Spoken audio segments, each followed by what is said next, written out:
Hi, this is your host Apnil Bhartia and welcome to CISO Insights. Today we have with us once again Prashanth Nanjundappa, VP of Product at Progress. Prashanth, it's great to have you on the show. Hey, thanks for having me. Excited to be here and sharing some insights and also learning a little bit from you on what you're seeing as some of the trends.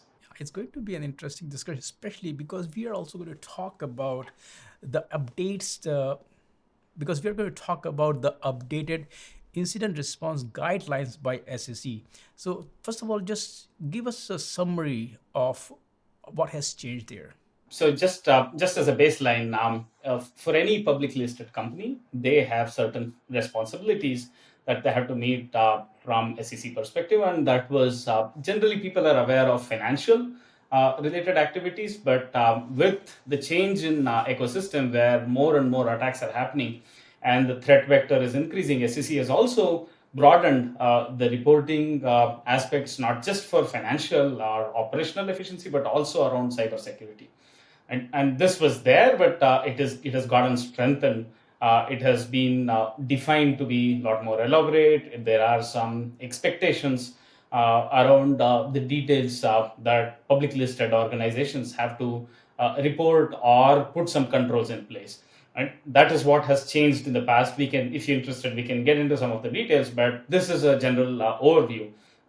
SEC reporting is not just financial and operation governance, but also into security, especially on cybersecurity. Excellent. Thank you. And now, before we go deeper into this discussion and also look at some of the solutions here, yeah, I would also like to remind our viewers about progress as well. I mean, of course, we cover you folks on a regular basis, but just quickly remind them what is progress all about. Thanks, Swapnil. Progress is an organization. We are at our 42nd or 44th year. We are publicly traded company for more than 30 years, and we have a broad set of product portfolio under which my responsibility is chef, which is a leader in DevOps and DevSecOps area. And our vision, our aim is to help organization accelerate in their DevOps journey. As part of that, we have a suite of products for configuration management automation, task orchestration, compliance, and security automation as well. And this is for on-prem, cloud, and devices on edge as well. When we look at these updated incident reporting guidelines, what impact, I'm not talking about, in general, but what impact will it have on teams? And of course, if we just look at the business continuity or business side of, enterprises. So for me to outline what is the impact, let me give some sense of what are some of these new areas of focus that has changed. So first area is enhanced disclosure requirements. So SEC has adopted some rules which requires company to disclose material about cyber security incidents promptly. Meaning, if you have had a hack or an exposure, you're obligated to report, and there is guidance on what level of details you have to report. Second is focus on accurate and comprehensive disclosure. This is not just disclosure for the sake of disclosure, it needs to be comprehensive and accurate. And the third one is around importance on internal controls. What are the controls that organizations have put so that they can track, they can audit, they can report on these kind of activities. And the fourth one is material and risk profile changes. For example, if you are introducing any product or if there is a vulnerability identified with one of your core product, does it have any material impact or does it change your organization's risk profile? And last but not least, cooperation and remediation. So how can organizations cooperate with SEC in case of any inquiry? How can organizations report the details of changes that has happened, and also work on remediation. So if you notice, these are non-trivial changes, and this cannot be done by compliance or security team alone.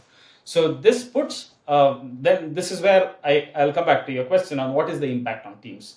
So initially, security teams were able to do most of these things by themselves, but that was slowing down the product release cycle or go to market aspects. But with these kind of changes, they need to work with whole lot of teams in the organization. So it is almost impossible for a large organization to do this in a centralized manner. So there is there is a cross-functional impact that has come across the board for them to work in a timely manner to meet to these conditions or meet to these guidelines that are put out by SEC. How does it impact teams, and what kind of teams will be impacted by it? Because security is no longer the same kind of security it used to be in the old days, where it was someone else's problem, it was an afterthought. Now it's a board level discussion. It's it's a priority. So talk a bit about that as well. Yeah. So, like I said, this is not, you're 100% right. Security cannot be one person or one function's responsibility. It needs to be spread across. And that's where cross functional collaboration becomes really, really critical. It should be seen as a business problem, not as a technology problem. What I mean by that is, if there is a product, if a product has to be launched, security needs to be looked at or considered from day one. Uh, Inculcating security as part of SDLC process, for example, including bringing IT, engineering, security team, legal, and risk as part of the decision making process for any large product release is something a lot of organizations are following. PMO organizations which help coordinate these kind of releases are including security compliance team as part of these release processes. And on the other hand, switching over to security team is actually investing time and part of their budget to train champions across functions. And we at Chef help work with a lot of our customers. We are trusted advisors for many of our customers to help build their compliance posture, security posture, and help provide evidence for auditing as well as incident reporting. And this gives us a good puts us in a good vantage point where we see best practices within their organizations. One of the consistent theme of successful organization that we are seeing is security champions are created in engineering, in ops, in product management, not just held in CIO organization. And these folks inculcate that sense of urgency and also sense of why security is important for a product to grassroots level. When I was listening to you, I also feel that there is a very the importance of collaboration between teams, across teams, and it could be even across organization, across industries. I mean, I mostly work in the open source space, and open source is all about collaboration. So can you also talk about the role of cross functional collaboration, given this, the change in some of these guidelines, to help organizations, companies, stay compliant with all the changing regulatory landscape? I'll give you two perhaps examples which probably outline some of the changes that has come, especially in organizations where they have taken these guidelines seriously and also want to work on it on a continuous basis. One example is to bring your security evidence collection or a security posture visibility onto your SDLC process. What I mean by that is there are tools that get integrated into your product development cycle, and it reports if there are any known vulnerabilities in your software. And this is a evolving landscape, meaning more threats are evolving every day. So these tools need to be run on a regular basis, and as and when they run, they flag vulnerabilities, and they are marked with CVSS score, and they start from critical and go to low. So organizations have taken certain steps saying that no new release goes out if there is a known critical.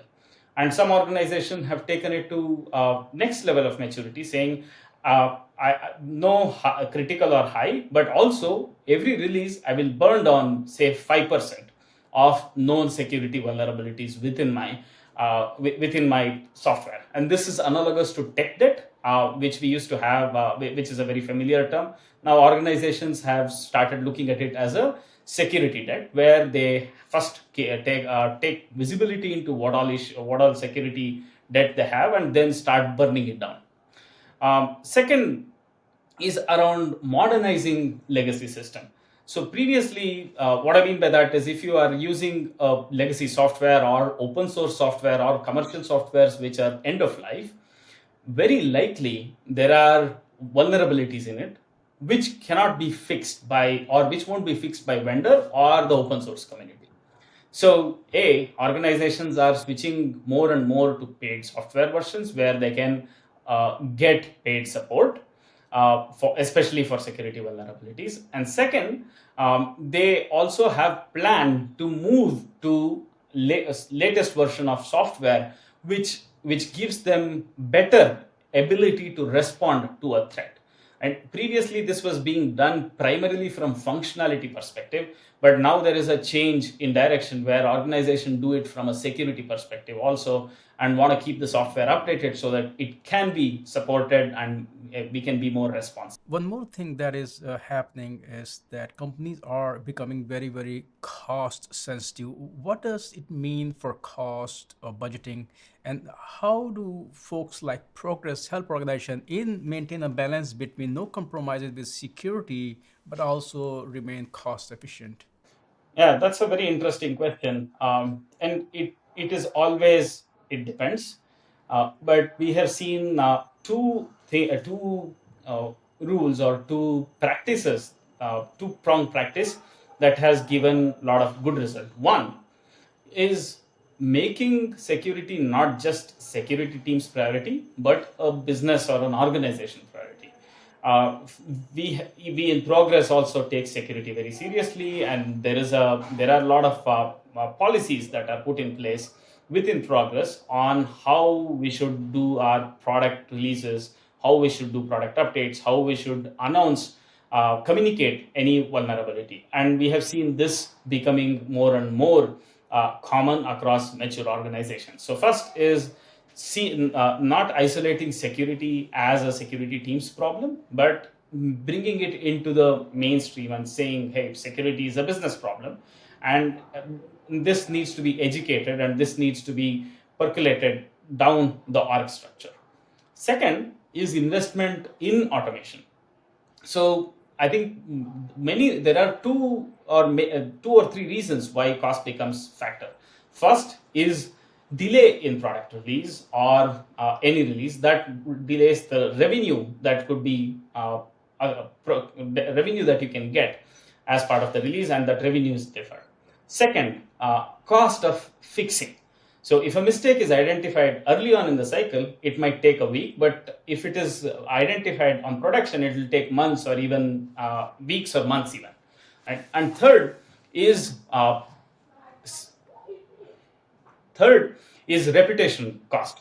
So if something has happened already, then you have to do triaging, you have to manage the changes that has happened. So it is better to avoid those risks. So in all of these, the common thread is identifying problem early in, and that is where automation can help. Automation can help a continuous, giving you continuous visibility into your security posture. Second, by application of AI, that is evolving very, very in a fast-paced manner, you can also have automated remediation for most known or common issues. If you can't remediate, mitigation is something that can be automated in a very, very responsive manner. And third, internal and external communication protocol. So whenever an incident happens, your automation can help in communicating or bridging all the workflows or standard operating procedure that you might have in the organization without introducing human errors. So these are two-pronged approach that we are seeing work across organizations. And as organizations, of course, try to balance between safety, security, and of course cost, they also have to keep an eye on what's next. We are lucky to be living in a phase a lot of new technologies keep showing up. I mean, one of the hottest, at least hype, depending on who you talk to these days, is once again through LLMs, Gen AI. And AI is finding its, I mean, AI has been around for years, and security, especially you folks have been using it for so long, but it's kind of renewed interest. Can you talk about the impact of adopting new technologies? I mean, we can talk about cloud computing, cloud native. I mean, it's almost Kubernetes 14 years now, 10 years, and not 14, 10 years. AI is there. Edge IoT is becoming, of course, popular. What kind of approach, what kind of best practices organizations should adopt so that, first of all, they remain cost efficient, they remain safe and secure, but they also are able to tap into the new technologies? Because sometimes security can build so many gates around you that you cannot even play or dip your toes into some of these emerging technologies. Yeah, that's a very interesting and pretty much existential conundrum that every organization goes through. For example, me and you have lived through a age where cloud came, and many of the folks who had most of their deployment on-prem thought that, hey, cloud is another hype. And long behold, 90 to 80 to 90% of the products that we use are SaaS products. And it is not a surprise to anyone that me and you are having this conversation on a browser. This was impossible 8 or 10 years ago, at least to this proficiency. And next wave was around Kubernetes, where people thought virtual machines are still going to be the default compute. But any new organization starts with containers and Kubernetes. I think AI is also one such disruption. There is a lot of skepticism around the safety aspects, but there is zero skepticism on should we adopt this.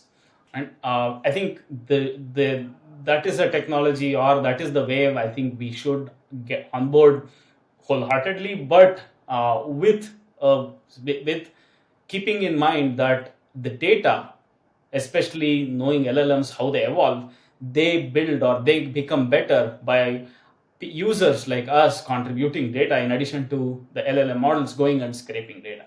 So making sure that data that we share with these LLMs are done in a secure manner. We should, and also adhering to organizations, policies that you might have around AI. I think adoption of AI is pretty much existential. We are seeing various ways of applications of AI, starting from content generation to even code generation. However, content generation, especially in English or image and video, are more and more mature. Code is not production ready, but it is working in a copilot manner for testing test cases or generating a code snippet, which developers can use as a starting point. Whenever I talk to security folks, they say that culture can eat its strategy for breakfast, lunch, and dinner. So, can you also talk about the importance of fostering right culture within an organization? So, I mean, the changes are already happening. Security, as we discussed, is no longer an afterthought, but it's also in a specialized field. You cannot expect every developer to become an security expert. So you have to build the right culture within organizations so teams can collaborate better. They understand each other's pain point, because in old days nobody would like to talk to security folks because you will either slow them down or you totally block them for release. So talk a bit about the role of fostering right culture within organization to help up not only with those check marks, but also, if the right practices are in place, you actually don't have to worry about the check marks. Yeah, I think culture is important. Culture also gets translated. It gets translated into action if it is consistent.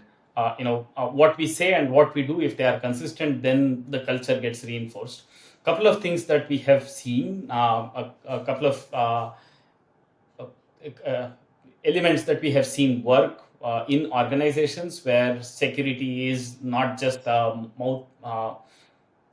where security is not just a lip service, but also practiced in real, are bringing security champions across the board, not just in CISO. Another one is developing comprehensive incident response, not just for external, but also internal. Many times, organizations, employees don't know why there is a lot of hustle. Which, having an internal communication plan will educate employees that, oh, there is an incident and this is the impact of incident. If someone is caught using Bitcoin mining, reporting that internally, saying, hey, in this part of the organization we found, and this is an incident that we need to act upon. Next is making a cybersecurity an organization-wide priority, not just individuals or a part of the organization. And definitely, last and not least, integrating security and compliance into software development lifecycle, not keeping that as a last point of check, but integrating security in every aspect of software development lifecycle.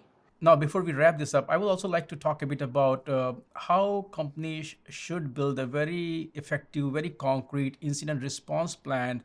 What are the key components there? We have talked about the culture side. We can also talk about how organizations like Progress, through their tools, through right practices, help organizations to kind of also keep up with this. I mean, the whole theme today is about SEC's guidelines. Yeah.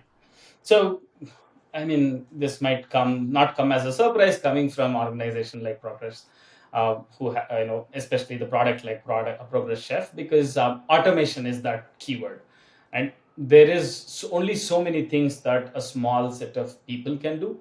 They need to be able to scale uh, disproportionately. What I mean to say is, as you add thousands and thousands of employees to your organization, you should not be adding thousands and thousands of people to monitor and set up governance.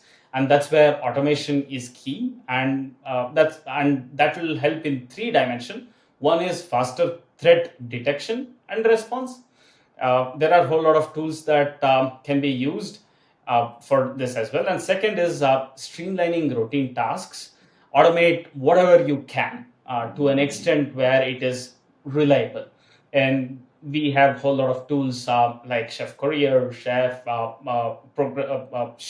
configuration management, and of course many other tools in Progress portfolio. I'm sure there is no dearth of tools. There are a lot of tools available within the organization, but streamline routine tasks through automation.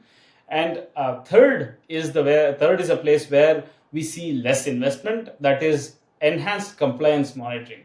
People think compliance is just for getting through, but it is not. If you are having continuous visibility into your compliance posture, you are inherently increasing your security posture as well. So enhanced compliance monitoring is another area we strongly recommend organizations to invest in. Prashant, thank you so much for joining me today and give us an update on these updated guidelines by SEC, the importance, the role of collaboration, the importance and role of right practices, right culture. Thanks for those great insights, and I look forward to chat with you folks again. Thank you. Thanks, Swapnil, for hosting me.